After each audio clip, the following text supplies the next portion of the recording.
Bienvenidos al módulo 2 del curso de especialista en telecomunicaciones.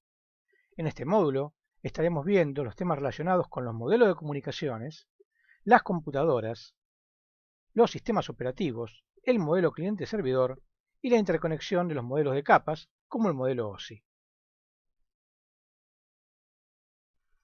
El módulo 2 se compone por 7 temas. Ya hemos estudiado a los modelos de comunicación, a las computadoras y redes de datos, a los modelos de comunicaciones de datos para mainframe, vimos los conceptos de los sistemas operativos, estudiamos el modelo cliente-servidor y en este tema 6 estudiaremos los diferentes componentes de los clientes y de los servidores. Finalmente, en el tema 7 estudiaremos los modelos de interconexión para capas del estilo del modelo OSI. En el tema anterior hicimos una referencia sobre determinados modelos que se utilizan en la arquitectura cliente-servidor. Tal arquitectura se conoce en la técnica como arquitectura PATS, presentación, aplicación, datos. Esta arquitectura se estableció fuertemente en el mercado, dado que los aplicativos de sistema de información se suelen resolver en forma simple de esta forma. Como se ve en el gráfico, se puede ver que existe un nivel de presentación en donde interactúa el usuario, un nivel de aplicación y un nivel de datos. Básicamente, cuando estamos hablando de una aplicación en sí, esa aplicación deberá tener los 3 componentes. La parte de la lógica de presentación, para poder interactuar con los usuarios en el nivel de presentación. La parte de la lógica del negocio, es decir, los procesos y procedimientos que debe desarrollar esa aplicación. Y la parte de lógica de datos, para poder tanto almacenar como recuperar los datos de la aplicación o de otras aplicaciones que deban ser consultadas desde la aplicación actual. En esta transparencia se muestran los diferentes componentes de la arquitectura PAT en función del tipo de plataforma de ejecución que se utilice. Estamos viendo que si solo se utiliza una plataforma con un cliente, tendremos que las presentaciones estarán basadas en el cliente, los procesos estarán basados en el cliente y la administración de datos será local en la computadora del cliente. Si la arquitectura es cooperativa entre un cliente y un servidor, tendremos que la presentación será distribuida, que la computación será distribuida y que la base de datos será distribuida. Y por el contrario, si todo se concentra en el servidor, tendremos una presentación basada en host, un procesamiento basado en host y una administración de datos basado en host. Como vemos en el gráfico, un servidor se compone por diferentes componentes, tanto de hardware como de software. En la parte de hardware, vemos que encontramos los diferentes componentes de hardware como el disco rígido, la memoria, el procesador de video, el procesador central, la placa de red, etc. Todo este conjunto queda administrado por medio del sistema operativo de base. Luego el sistema se expande a un sistema operativo de red en donde encontramos diferentes tipos de recursos, de elementos de red y de procesos. Como recursos encontramos el administrador de archivos, el administrador de tareas y el administrador de memoria en sus versiones de red. Como elementos de red encontramos la comunicación entre procesos, IPC, Inter-Process Communication, el despachador y los semáforos. Como componente de procesos encontramos la problemática de multitasking, los threads, la concurrencia y la aprehensión de tareas. Todo esto da soporte al conjunto de servicios que ofrecerá un servidor, y como conjunto de servicios puede dar uno o más en función de la capacidad que posea el servidor y de la carga que tenga un servicio en particular. Así tenemos servicios de archivos, servicio de impresión, servicio de usuarios, servicio de comunicación, servicios de transacciones y servicios de base de datos.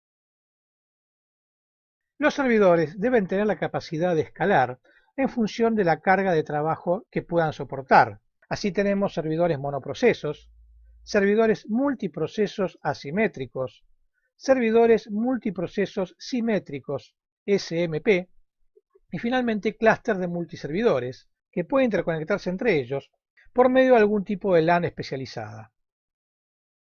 En el gráfico podemos ver la diferencia entre el multiprocesamiento asimétrico y el multiprocesamiento simétrico.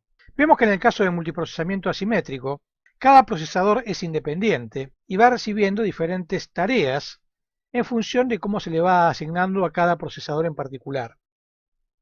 En cambio, en el caso del multiprocesamiento simétrico, la cola de tareas ingresa a un asignador genérico en el cual cada tarea puede ser asignada a cualquiera de los procesadores.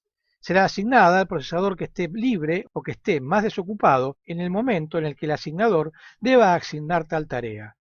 En principio, el multiprocesamiento simétrico es un poco más complejo, ya que debe incluir el asignador, pero es el que ofrece el mejor desempeño, ya que cada uno de los procesadores trabajará a su máxima carga, sobre todo cuando haya muchos procesos que estén exigiendo la máxima capacidad de procesamiento.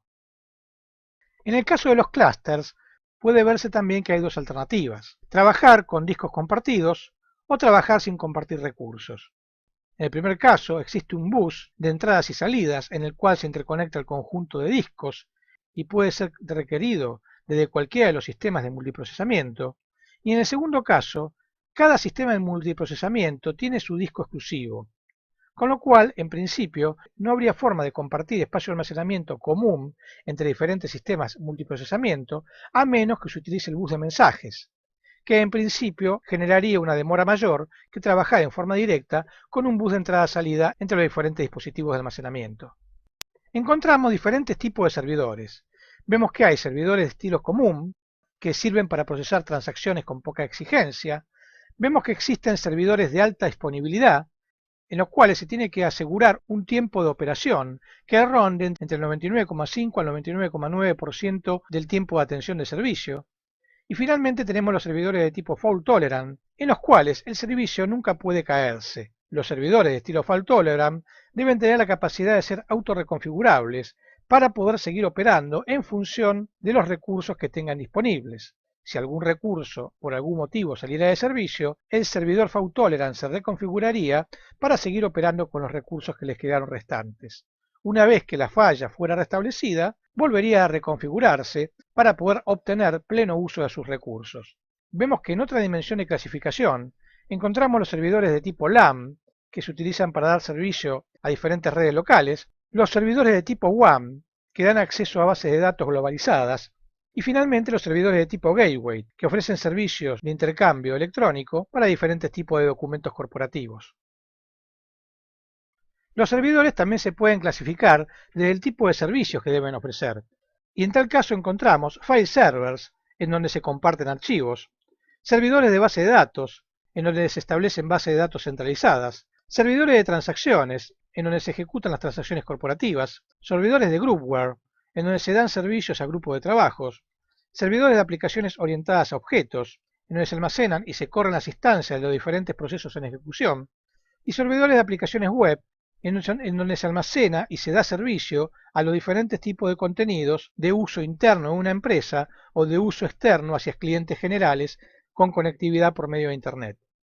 Los servidores para acceso a archivos son de los más utilizados y uno de los primeros que se establecieron en el ambiente cliente-servidor.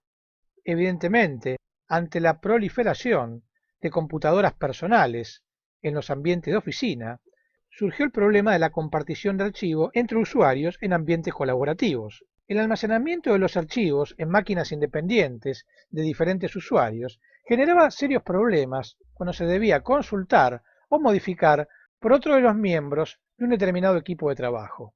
Con lo cual surgió la idea de base de colocar una máquina con un poco más de potencia, pero que no fuera asignada a ninguna persona en particular, sino que cumpliera las funciones de servidor, donde se almacenarían todos aquellos documentos que debieran ser compartidos por diferentes personas de diferentes equipos de trabajo.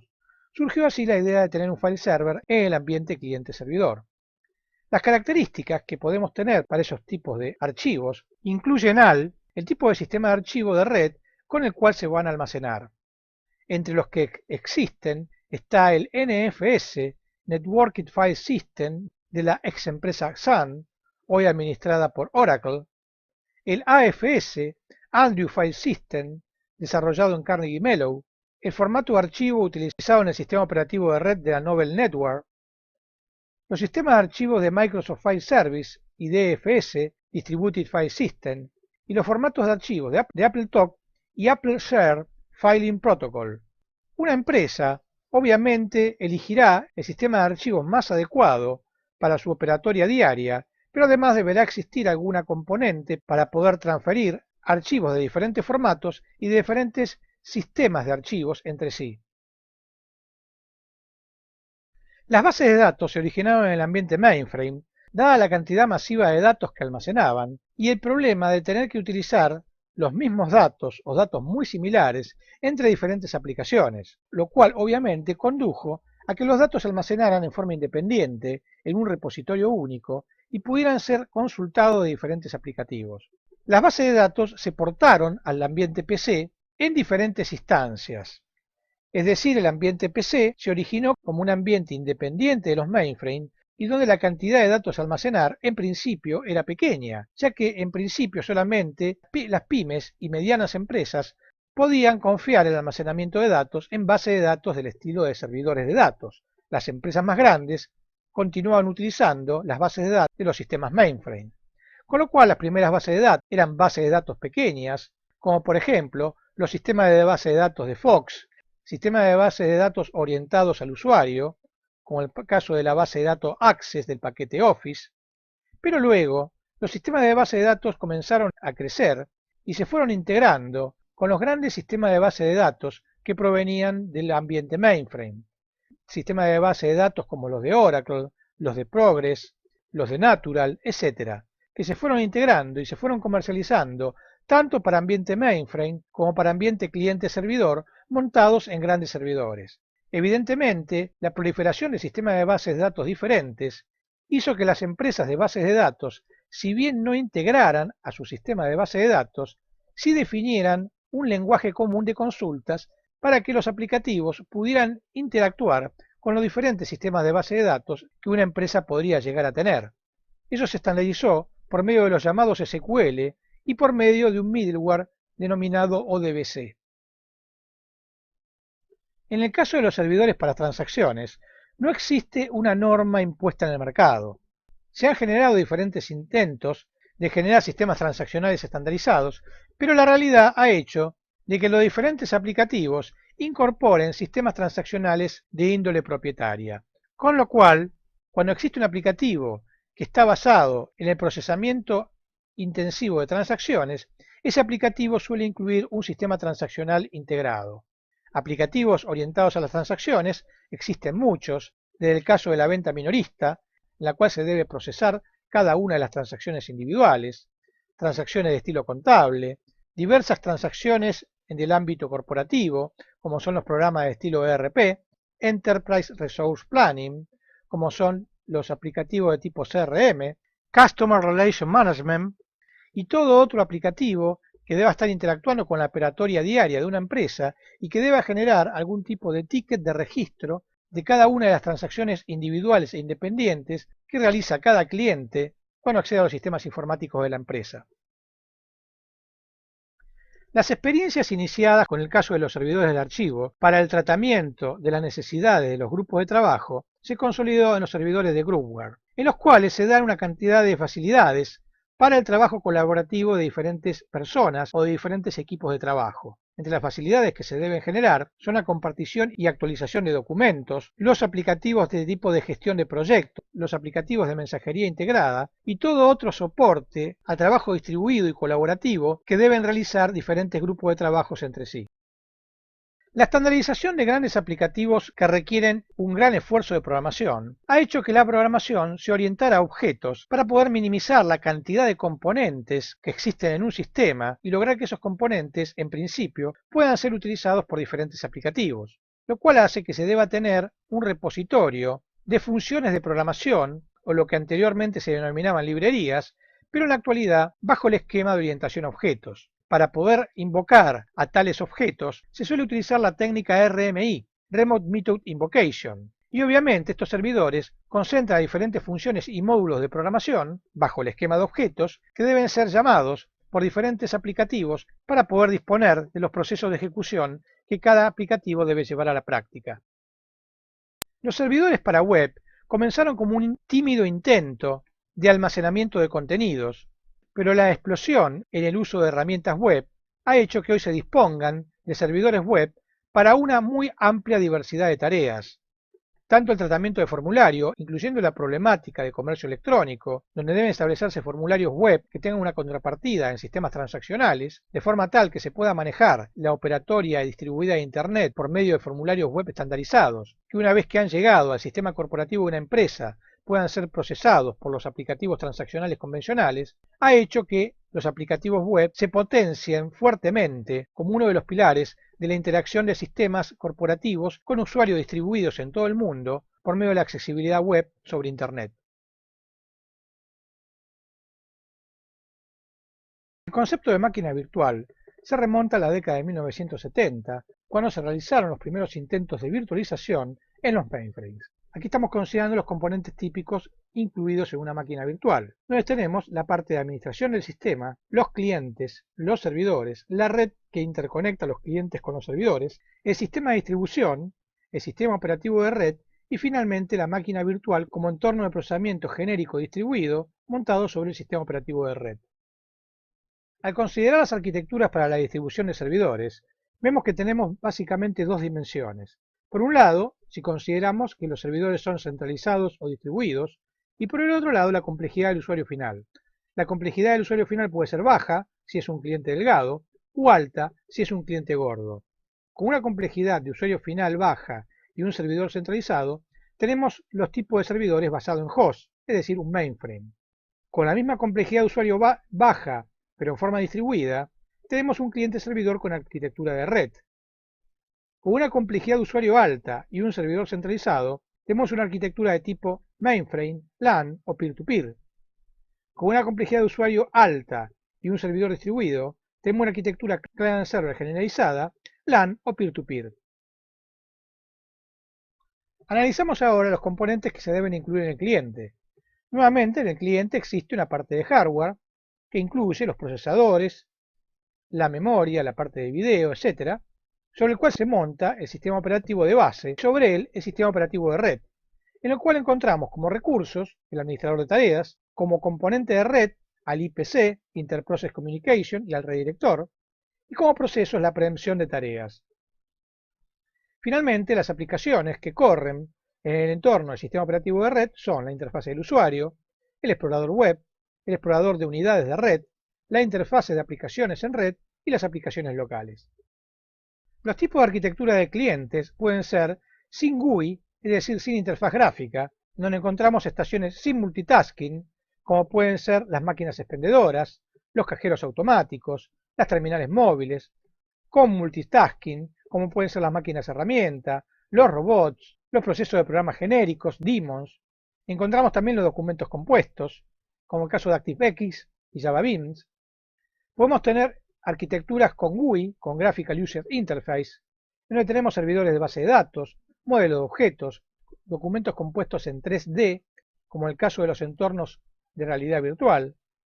Y podemos tener arquitecturas con OOI, Object Oriented User Interface, en donde podemos tener sistemas para las tomas de decisiones, sistemas de aprendizajes, consolas de sistema de gestión, y locaciones móviles que incluyen movilidad, formularios web y web services. En esta transparencia vemos los tipos de requisitos que se requiere al sistema operativo para los diferentes entornos de operación. Estamos viendo que, por ejemplo, un mecanismo de respuesta de replay, que incluye la transparencia local a remota, es decir, se debe contar con un mecanismo de request replay, de respuesta de requisitos, con una transparencia local remota, en todos los tipos de plataformas. Con un mecanismo de transferencia de archivos, también en todos los tipos de plataformas. Con multitarea preventiva, básicamente en las plataformas con GUI, sin GUI multitasking y en la OUI. Se debe contar con prioridad de tareas en las plataformas gráficas y con multitasking. Se debe contar con comunicación interprocesos IPC en todas las plataformas, con excepción de la que no incluyen GUI y no poseen multitasking. Se debe poder procesar con threads para comunicaciones en todas las plataformas que operan con GUI. Se debe poseer robustez del sistema operativo, incluyendo la protección de tareas, básicamente en todas las plataformas que incluyen GUI. En el tema 6 hemos analizado 8 conceptos. Comenzamos con arquitectura PAT, presentación, aplicación, data. Continuamos con los componentes del servidor, la problemática de escalabilidad de servidores. Vimos luego los esquemas de multiprocesamientos. Consideramos los tipos de servidores. Estudiamos la máquina virtual. Luego nos abocamos a los componentes del cliente. Y finalmente, como octavo tema, consideramos los requisitos para las plataformas de clientes. Para consultas o mayor información, se ruega remitir un email al email que se indica en la transparencia.